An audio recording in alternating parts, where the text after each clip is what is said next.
Honorable Kahilig and Honorable Soliano said, sir. Yung regarding lang po sa ano, sir, kasi kami sir, PNP kami sir, we're covering only criminal liabilities.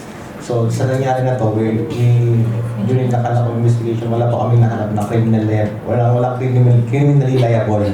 But sa pagkaalam ko na po sa law enforcer, lahat po ng report sa amin na na incidents, although hindi natin makita ng criminal liability, but heads up po lang sa IBC, sir, baka makita ako kailang civil liability, sir. That is what we mean. Yes, sir, that's like Honorable Soliano said, sir. So, that po ng sir, sir, kaya importante po, sir, na dapat mayroon kayong safety officer, sir. Kasi baka sumakit po yung ulo niya, sir, pagka dumami yung mga nagreklamo, sir. Tapos maghanap sila ng lawyer, mag-file po sila ng civil charges sa inyo po, mag-avail po ng mga damages pervicious for damages ba, sir? So, yun po yung concern ko lang din po sa inyo, sir, na dapat talaga, sir, pag may mga projects po tayo, sir, we should prioritize safety.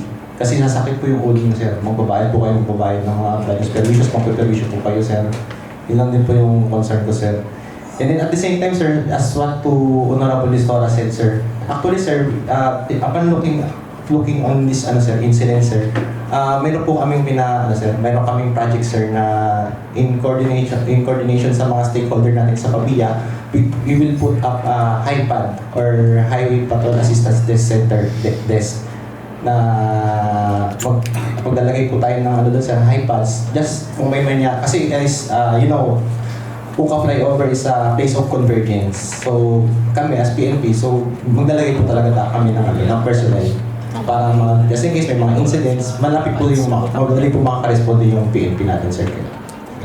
Thank you, sir. Yes, if I may add, Mr. Chair, sa comment ni Major. Board member, That is,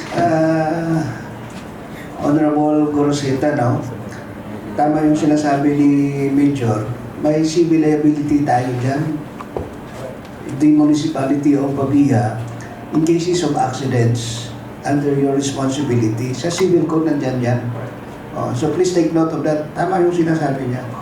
You will not only the contractor, but also the LGU concerned for accidents, which is under the responsibility of the LGU. So take note of that.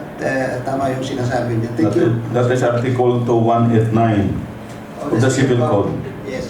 Provinces, cities, municipalities shall be liable for damages for the death of or injuries suffered by any person by reason of the defective condition of roads, streets, bridges, public buildings, and other public works under their control or supervision. Correct. That's the civil code. Wala pa matunog.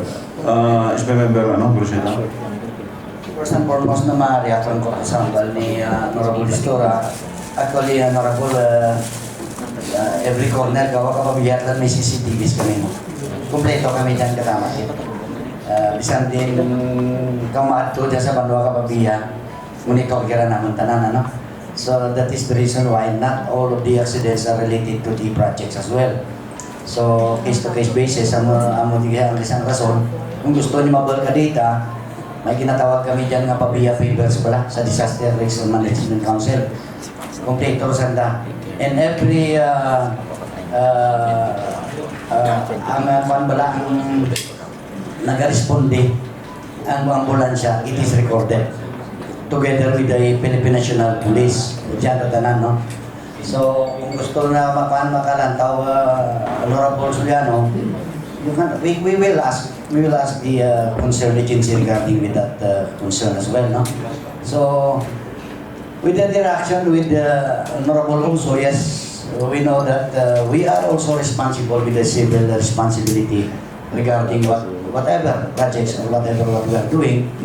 Ang murang rason na Honorable Uso nga, kung nag-init walang ulo, korgit.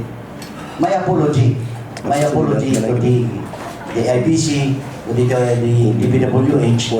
At Duway na pala, ang matabog lang naman na Honorable Uso daw, why naman pala gina-perform naman duties and responsibilities. And to be accountable with the community or with the people of PABIA, may kinsumpaan man kami nga sa atin pala to ensure the safety and the welfare of the community.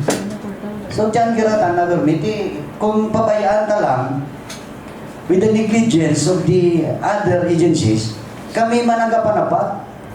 We are just lucky enough, hindi naman matawagan ni Pinas na. Kaya yung iba dyan na nagkakaradisgrasya, sakto to kinangambal mo, Honorable Distora, nang iba hindi na mag-akusar. Yung iba, may man matamaan mo, kabralisgrad, motor, madandang. Hindi lang siya for the sake of argument, may nagkaparanaw lang, pero it is recorded with the ambulance. Nataon na kung ano ang cause of accident. So, more kanina, di kabudlay man ganaman. I'm sorry for that, IBC representatives and DPWH, my apology. Nati, siyempre, hindi man lahat na namin italiga, hindi naman gusto nga matabukog laliwat. Parehas kay Sergeant Sanchez, parehas sa Sarakan, parehas sa Crete. Let us not wait for the another accident to happen na mag-action kita. Ang hambal ni Honorable Kahilig, what action to be taken?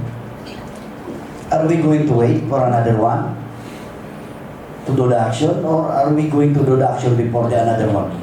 So thank you.